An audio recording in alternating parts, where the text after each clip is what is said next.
La clinique des enfants. Nkouagne, Cabral Libi, tu as le faux dans ton ADN. Tu es vraiment quelqu'un dont on a fabriqué avec le faux matériel. Tu es un être humain qu'on t'a fabriqué avec le matériel de mauvaise qualité. Tu es une contrefaçon humaine. Dans la logique, s'il y avait des faux êtres humains, c'est-à-dire comme un faux billet, un faux whisky, une fausse cigarette, toi tu serais un faux être humain fait de très mauvaise qualité. Quand j'ai lu ce message de Cabral Libi, déjà je ne sais pas ce qui te fait croire dans ta tête que tu vaux plus que les 2,5% de batterie de ton téléphone.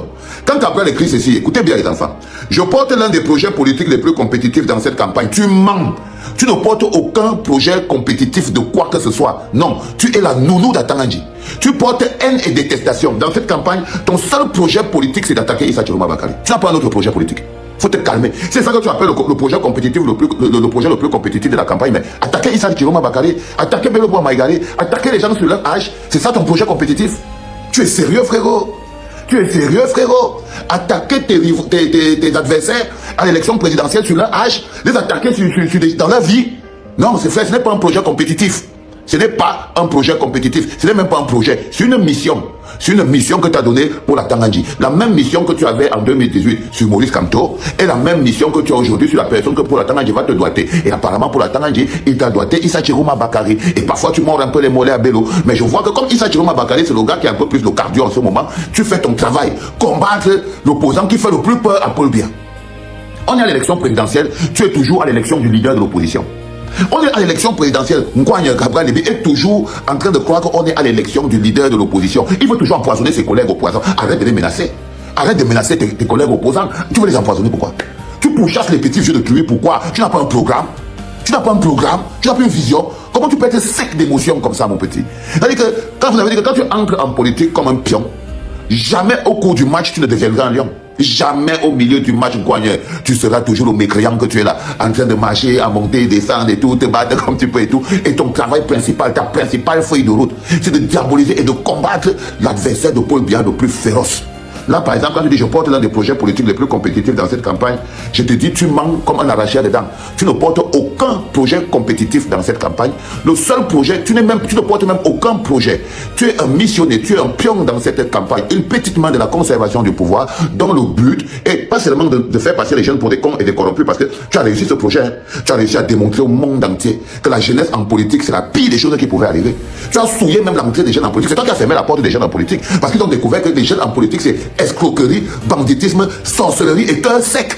Et cœur sec, parce que tu es tout ça dedans. Banditisme, sorcellerie, escroquerie, mais surtout cœur sec et sans émotion. Donc tu as même fermé la porte à tous les jeunes. Tu auras fermé la porte que non, parce qu'aujourd'hui, nous, personne n'est prêt à voter encore pour un jeune à cause de qui? À cause de Nkouagne. Et je t'ai vu là en train de te faire le...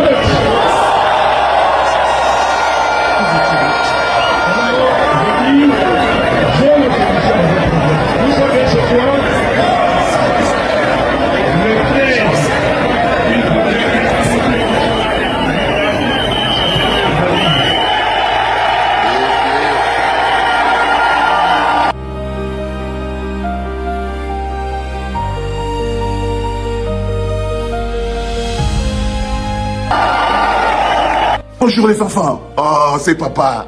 Mon bureau est un asile psychiatrique à ciel ouvert et ma salle d'attente est toujours pondée. Bienvenue à la clinique les enfants. Hier, j'étais comme un enfant. J'étais assis dans le train, en train de partir dans les Mapan. Parce que quand vous voyez comme ça là, et tout, vous sentez que Valsero est déjà sorti de la clinique, il est déjà dans les Mapan. Mais hier, voir le peuple debout, dans la capitale, en train de marcher. Seigneur, les gars, félicitations, mettez des cœurs pour vous. Si vous ne pouvez pas savoir ce que ça me fait de vous voir debout, de vous voir en énergie, de vous voir en communion. J'ai regardé ça, j'étais comme ça, j'ai dit, Seigneur, qu'est-ce que tu peux faire? La vie ne peut pas être claire. La vie ne peut pas être claire. Regarde tous ces gens, regarde ce peuple. Regarde ce peuple. Il a déjà tellement souffert, j'étais comme ça, j'ai dit, waouh, Seigneur, je regarde mon cœur fait tout, mon cœur fait tout. Comme vous me connaissez, ça parle gauche-droite. Ça parle gauche-droite. Ça dit que j'étais comme ça là. Je ne me rappelais même plus que non, vous êtes enfermé à Djinga. Non, même l'idée là n'a plus passé ma tête. Il n'y avait plus Chiroma devant mes yeux. Parce qu'il ne s'agit pas de Chiroma. Non, les enfants. Il y avait vous, le peuple. La première chose que je peux dire merci à Issa Jérôme pour ça, c'est qu'il me fait voir encore un peu le peuple. C'est qu'il me fait voir le peuple, il me fait vous voir par milliers debout. Et quand quelqu'un a la capacité de vous mettre debout par milliers, ça me touche, je suis obligé de lui donner le café. Je suis obligé de lui donner le café. Et là, je ne peux pas dire que Ichiroma ne m'a pas donné quelque chose. Il m'a donné du bonheur hier. Il m'a donné du bonheur. Alors, je ne l'écoutais pas, ce qu'il dit. Mais vous voir là dehors. Par milliers, les gens avaient des bâtons et tout. J'ai dit, mais le peuple que j'ai toujours connu couché à mort dans les bars. Je croyais que c'était Kanguka hier. Hier, c'était Kanguka. Hier, c'était Kanguka. C'était Kanguka, les gars. Hier, c'était Kanguka. Je vous ai vu vous marcher. Ichiroma, il est dans la voiture. Il a parlé là. Il sort par le petit trou de la voiture. Immaculé de blanc. Et la voiture fait la procession devant des milliers de Camerounais agglutinés autour. Il regarde Issa Jérôme Bakary drapé de blanc qui traverse la foule au milieu de sa voiture et tout. Et Jérôme, il trouve les mots justes pour mettre le peuple en ébullition. Parce que j'étais dit que le problème, c'est de toujours trouver les mots justes. Ok? Ils peuvent encercler Jérôme. Les gens crient, wow. C'est de ça qu'il s'agit. Et en lui tout seul, il est la solution. Mais beaucoup de gens vont vous dire la chose la plus importante. La chose la plus importante. Démontrer qu'on peut se lever à 2000, à 3000, à 4000, à 5000, à 10 000 pour partir faire Kanguka au lycée de Tchinga. C'est magnifique. Ça prouve que vous existez. C'est magnifique, ça prouve que vous existez. Mais imaginez-vous seulement que même les 3/4 de ceux que vous étiez là dehors, même les 3/4 qui étaient à Tchinga, font tomber le gouvernement de Paul Biya. Est-ce que vous savez ça? Que même les 3/4 seulement que vous étiez là à Tchinga ont fait descendre le système avec ça. On fait descendre le système avec ça. Donc, Chima vous a dit qu'ils peuvent encercler Chiroma, ils peuvent entourer Chiroma, ils peuvent arrêter Chiroma, mais Chiroma est sous la protection du peuple. Chiroma doit avoir confiance en vous. Il doit avoir confiance en vous. Parce qu'il s'agit de vous au final, il ne s'agit pas de Chiroma. Il s'agit de vous au final, de nous en tant que peuple. Au final, il s'agit de nous en tant que peuple. Le plus important, ce n'est pas de se mobiliser quand on a l'autorisation. Le plus important, c'est de se mobiliser quand on est en mode revendication. C'est ça. Là, on démontre qu'on existe, on est debout, on marche. On est en colère, on veut Jérôme. Mais le plus intéressant, ce sera de pouvoir se lever de la même manière, les enfants. De la même manière. Vous voilà, je vous ai vu. Je vous ai vu. Le 13, on vous attend tous dans la rue. Tout le monde qui était là doit savoir que le 13, le 12 octobre, il est attendu dans la rue. Tout le monde qui était là-bas doit savoir que le 12 octobre, il est attendu dans la rue. Parce que dès qu'on est comme ça le 12, tout le monde qui est là, dès qu'on reçoit encore comme ça la même chose le 12, c'est foutu. Le Pumba, il est tombé. Croyez-moi les enfants. C'est pour ça que je dis que c'est vous le peuple. Je n'ai pas un problème avec les hommes. Je ne crois pas aux hommes. Ils sont très bas. Je crois aux visions. Je crois au peuple. Et ce peuple-là, demain, il faut que quand Jérôme va regarder comme ça, il vous voit. Il vous voit. Parce que c'est la potion-ci. La potion-ci, que vous êtes, le nombre que vous êtes là. Là dehors, le 12 octobre, pour dire. Le nombre seulement que vous étiez là. Pas plus que. Paul Biya nous offre ça. Il nous offre à manger. Il nous offre à boire. Surtout, j'ai vu la foule. J'ai vu la foule affamée et assoiffée. Il demanda à ses disciples qu'est-ce qui se passe. Ses disciples lui ont dit, il y a un manque du pain, il y a un manque à manger, il y a un manque à boire. Paul Biya nous offre ça. Il nous offre à manger, il nous offre à boire. Surtout, il nous apprend à pêcher. Il nous apprend à nous en sortir. Sardinat de mon état, oui, j'aime Paul Biya, je suis Paul Biya. Je le dis haut et fort. La deuxième chose que je vais dire au Camerounais, c'est que pourquoi je veux qu'on vote Paul Biya. Parce que Paul Biya a trouvé en 1982 350 km de route bitumée. Nous en sommes à 12 000 km de route bitumée aujourd'hui, étant le pays en Afrique noire francophone ayant le plus grand nombre de kilomètres de route bitumée. La deuxième chose pour laquelle je vote Paul Biya, parce que Paul Biya est en train de permettre l'égalité homme-femme dans toutes les sphères de pouvoir du pays. Pourquoi voter Paul Biya? Paul Biya parce qu'aujourd'hui, le Cameroun est résolument tourné vers le train de l'émergence avec un prime time. Et là, le panafricaniste qui est à côté de moi devrait l'accepter avec 15 terres rares découvertes au Cameroun. Bonjour les enfants, c'est papa. Mon mur est un asile psychiatrique à ciel ouvert et ma salle d'attente est toujours bondée. Bienvenue à la clinique les enfants. Je vous dis, si le type-ci ne court pas sans Kalekoum dans tout Douala en octobre, vous n'aurez rien fait les enfants. Si vous ne me faites pas courir le Charles Élie Zansi dans tout Douala le 12 octobre, c'est que quand vous atteignez un niveau où un grand peuple comme le Cameroun se fait humilier avec arrogance, pas le dernier des derniers comme vous voyez comme le gars qui est assis là, c'est que vous comprenez très bien que c'est vous qui êtes tombé plus bas que terre.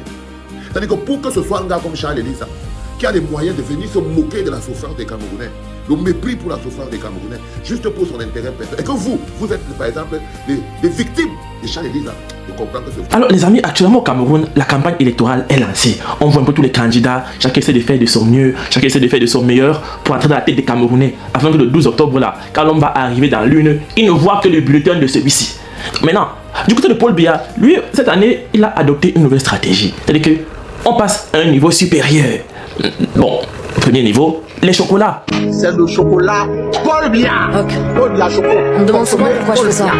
Après, il y a toujours la mascotte, la mascotte du RDPC, l'internationalement reconnu. Monsieur 500 gigas égale à 32 gigas de la technologie. Le grand Konkuma qu'on ne présente plus, j'ai nommé Jacques Famin Dongo. Il s'agit d'un binôme, grandeur et espérance. Attention, l'espérance, c'est pas l'espoir. L'espoir est prosaïque. Et on s'y met dit, Ngoya Akiti. Donc j'espère que je mangerai. Mais là, c'est l'espérance qui a une connotation spirituelle, métaphysique, céleste et éternelle.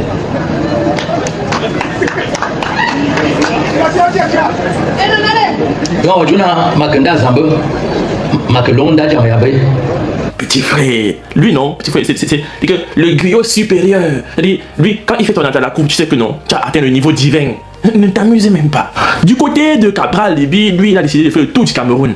Il a osé partir à Bamenda. C'est que lui, il fait ce que nul autre ne peut faire. Il a mis ses pieds au nord-ouest, il a été accueilli, limite même les Ambazoniens. Ce sont eux qui conduisaient les motos pour Cabral Libi. C'est-à-dire, on a l'impression que c'est un peu le chouchou du pays, l'homme accepté. Donc lui, aujourd'hui, en fait, il bénéficie un peu de l'innocence. Vous voyez, cette innocence dans le sens où, comme il n'a pas été au gouvernement, donc il n'a pas mis la main dans la mangeoire. Et donc, il est bien reçu à Bamenda, il porte l'une dope sur lui, il se balade partout. Là où les militaires n'arrivent pas, lui il arrive, tranquille, posé, au calme. Aujourd'hui, il est au nord-ouest, demain il est à l'est, après-demain il est au nord. En tout cas, Cabral Libi, lui, il a décidé franchement de mener sa campagne sur la base vraiment de son programme politique, entre autres, cette histoire de fédéralisme communautaire, où il faut fédérer tout le monde, il faut amener tout le monde au dialogue. Bon, lui, on sent que si les présidents, son premier truc, ça sera mettre fin à la crise anglophone. Voilà. Bon, après, on a Issa Tiroma Bakari, franchement, lui, pour la campagne, non, il n'a peut-être pas tous les moyens du RDPC actuellement, mais il a les moyens. Voilà. Je pense peut-être que c'est une belle revanche. Parce que étant ministre, on est d'accord que quand tu es ministre dans ce pays, tu gardes quand même l'argent pour toi. Tu ne voles pas, non, tu gardes juste. Ça veut dire que tu as l'argent, bon, tu gardes. Donc il a gardé beaucoup d'argent. Et cet argent-là est en train de passer dans la campagne parce que tout ce qu'il fait là, il paye les community managers. Imaginez un gars comme Zui Manto, avec les valeurs, entre guillemets, qu'il prétend